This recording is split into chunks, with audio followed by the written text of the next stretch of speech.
नमस्कार, मैं डॉक्टर मुकुल खंडेलवाल आज आप लोगों को बसंतोत्सव यानी मदनोत्सव के बारे में बतला रही हूँ। जो कामदेव हैं उन्हीं का नाम मदन भी है। उनको रूप, सौंदर्य और प्रेम का देवता माना जाता है। बहुत लंबे समय तक कामदेव का जो शरीर था वो भस्म हो गया था और वो अशरीरी होकर रहे। इसीलिए भारतीय प्रेम भी अशरीरी माना जाता है, जबकि पाश्चात्य प्रेम जो होता है वहाँ पे उनके देवता जो हैं रूप और सौंदर्य के, वो क्यूपिड हैं जो नेत्रों से अंधे हैं। इसीलिए पाश्चात्य प्रेम को अंधा प्रेम भी कहा जाता है।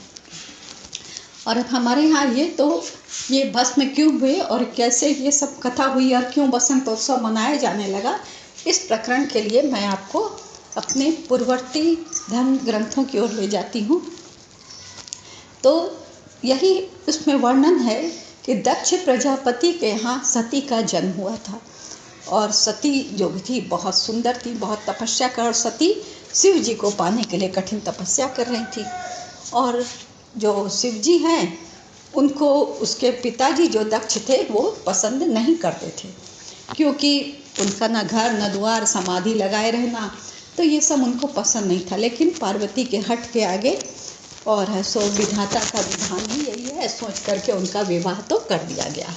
परंतु विवाह के पश्चात एक बार किसी सभा में दक्ष गए थे। वहाँ सभी कोई तो उनके सम्मान में खड़े हुए, परंतु शिव जी किसी अन्य तरफ ध्यान में डूबे हुए थे। उनको उनके आने का एहसास नहीं हुआ और इसीलिए वो खड़े नहीं हुए। लेकिन दक्ष ने इसे अपना अपमान समझा और वो शिव जी से बुरी तरह रुष्ट हो गए और उनसे बदला लेने के लिए सोचने लगे। और इसी प्रकरण में उन्होंने एक बार बहुत बड़े यज्ञ का आयोजन किया। उस यज्ञ में उन्होंने अपनी सभी पुत्रियों को, जो 27 पुत्रियां थी जिनका विवाह चंद्रमा से हुआ था, उन सबको और अपने तमाम रिश्तेदारों को सबको बुलाया। लेकिन सती को और शंकर जी को नहीं बुलाया। सती को बुला भी लेते, लेकिन शंकर जी के विद्वेष के कारण उन्होंने सती को भी नहीं बुलाया। जब सती को ये समाचार मिला कि पिता बहुत बड़ा यज्ञ कर रहे हैं, तो उनको भी यज्ञ में जाने की इच्छा हुई कि वहाँ जाऊंगी तो सबसे मुलाकात हो जाएगी, लेकिन कोई आमंत्रण नहीं था। तब उन्होंने शिव जी से कहा कि क्या मैं कुछ समय के लिए, कुछ दिनों के लिए मैं चली जाऊँ, यज्ञ का आयोजन हो रहा है। तो शिव जी ने कहा कि ऐसे भी आड़े समय भी अपने मैके या कहीं बिना बुलाए नहीं जाना चाहिए, क्योंकि बिना बुलाए जाने पर सम्मान नहीं उल्टा अपमान होता है और तुम्हारे पिता ने तुमको आमंत्रित नहीं किया, वैसी स्थिति में तुम्हारा वहाँ जाना उचित नहीं होगा। लेकिन सती की जिद के आगे वो हार गए और कहा ठीक है, अगर तुम्हारी इतनी ही इच्छा है तो चली जाओ। और उन्होंने अपने 2 गणों को सती के साथ कर दिया। वो दोनों गणों को लेकर के और सती जो थी वो अपने पिता के घर पहुंची। पिता के घर पहुंची तो देख रही हैं कि कोई उनकी तरफ देख भी नहीं रहा। उनकी न बहनें उनसे मिली प्रेम पूर्वक, न पिता, एकमात्र माता जो थी वो उनसे प्रेम पूर्वक मिली। और वहाँ पे वो देखती हैं कि यज्ञ में सबके हिस्से का माने रखा हुआ, भाग रखा हुआ अलग अलग सभी का है, लेकिन उसमें कहीं भी सती का और शंकर जी का कोई हिस्सा नहीं है। जब उन्होंने इतना अपमान देखा अपना और शिव जी का, तो उनको बहुत तकलीफ लगी, सो बेवल हो गई। उन्होंने अपने जीवन को ही समाप्त कर देना उचित समझा और इसी सो बेवल दशा में वो अपने तब्बर से अग्नि प्रज्वलित करती हैं और उसी अग्नि में वो भस्म हो जाती हैं। इधर जब शिव जी को पता चला कि सती भस्म हो गई, तो वो तुरंत वहाँ आते हैं, यज्ञ तो विध्वंस कर ही देते हैं। दक्ष को भी मने वो मार देते हैं, उनकी गर्दन काट देते हैं।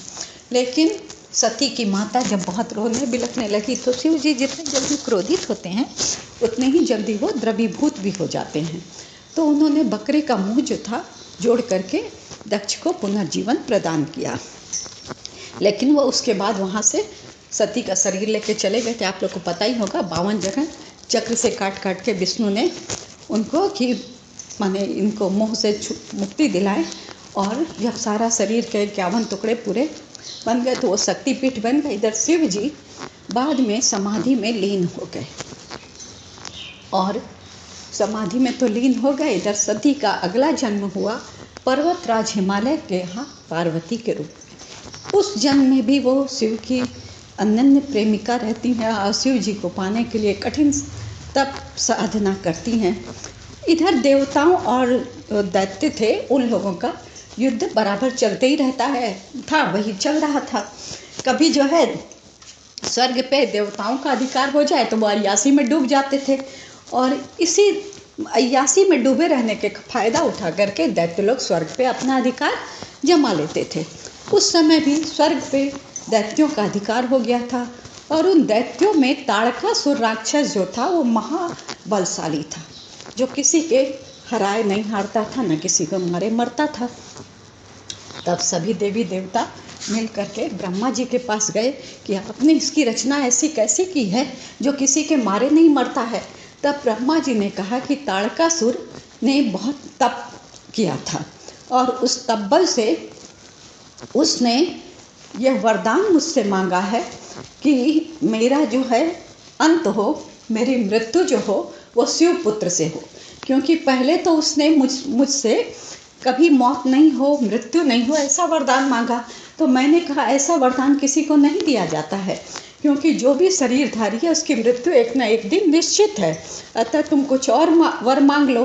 तब उसने सोच विचार करके कि सती तो भस्म हो गई है, और इधर शंकर जी जो हैं वो तो तपस्या में लीन है, तो क्यों ना ऐसा ही वर मांग लिया जाए कि शंकर का पुत्र ही मेरा वध कर सके। तो ब्रह्मा जी ने वही आशीर्वाद दे दिया। अब जब देवताओं को पता चला कि शिव का पुत्र ये कर सकता है इनका ताड़कासुर का वध, तो वो सभी कोई अब इस दुविधा में पड़ जाते हैं कि शिव की समाधि किस प्रकार से भंग की जाए। तो शिव की समाधि भंग करने के लिए उन लोग में आपस में विचार किया, तो कोई भी उसके लिए तैयार नहीं हुआ। एकमात्र कामदेव जो थे वो इस बात को बीड़ा उठाए कि चलो देवताओं के कल्याण के लिए मैं ही शिव की तपस्या भंग करूंगा। तो उन्होंने पंचवेदी बाण चलाया। उस बाण से पूरी प्रकृति में कामोद्दीपक माने जो काम वासना थी वो छा गई।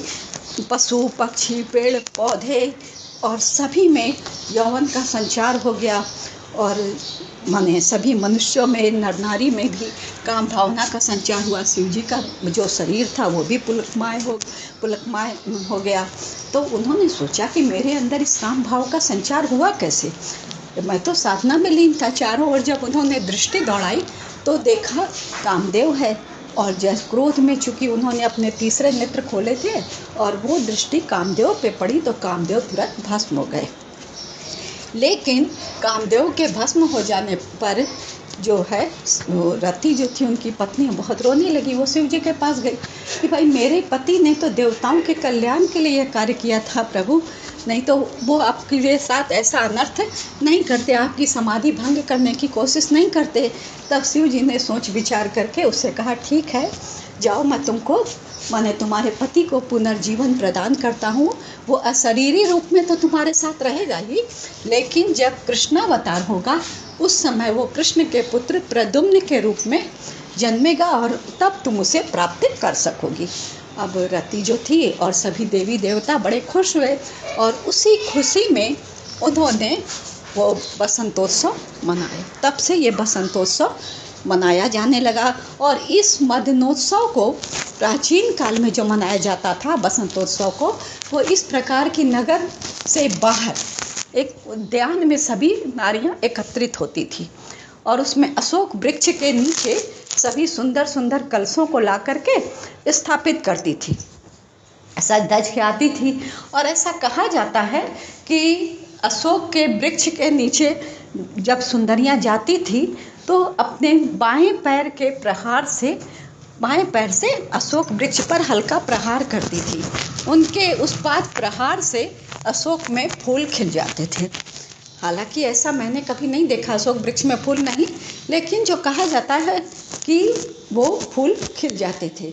तो इस प्रकार से हमारे यहाँ प्राचीन काल में बसंतोत्सव मनाया जाने लगा, जो आज तक मनाया जाता है। और आप देखते होंगे कि इस समय प्रकृति का जो सौंदर्य होता है वो चरम सीमा पे होता है। हर व्यक्ति के जीवन का सबसे सुंदर काल जैसे यौवन काल है, उसी प्रकार प्रकृति का सबसे सुंदर समय जो होता है वो बसंत काल होता है, जिसमें प्रकृति चारों ओर नई साज सज्जा से माने भर जाती है। पुराने पत्ते गिर जाते हैं, कोयल कूकने लगती है, पशु पक्षी सभी जो है हर्ष से हर्षित रहते हैं। तो ये है हमारा मदनोत्सव। धन्यवाद।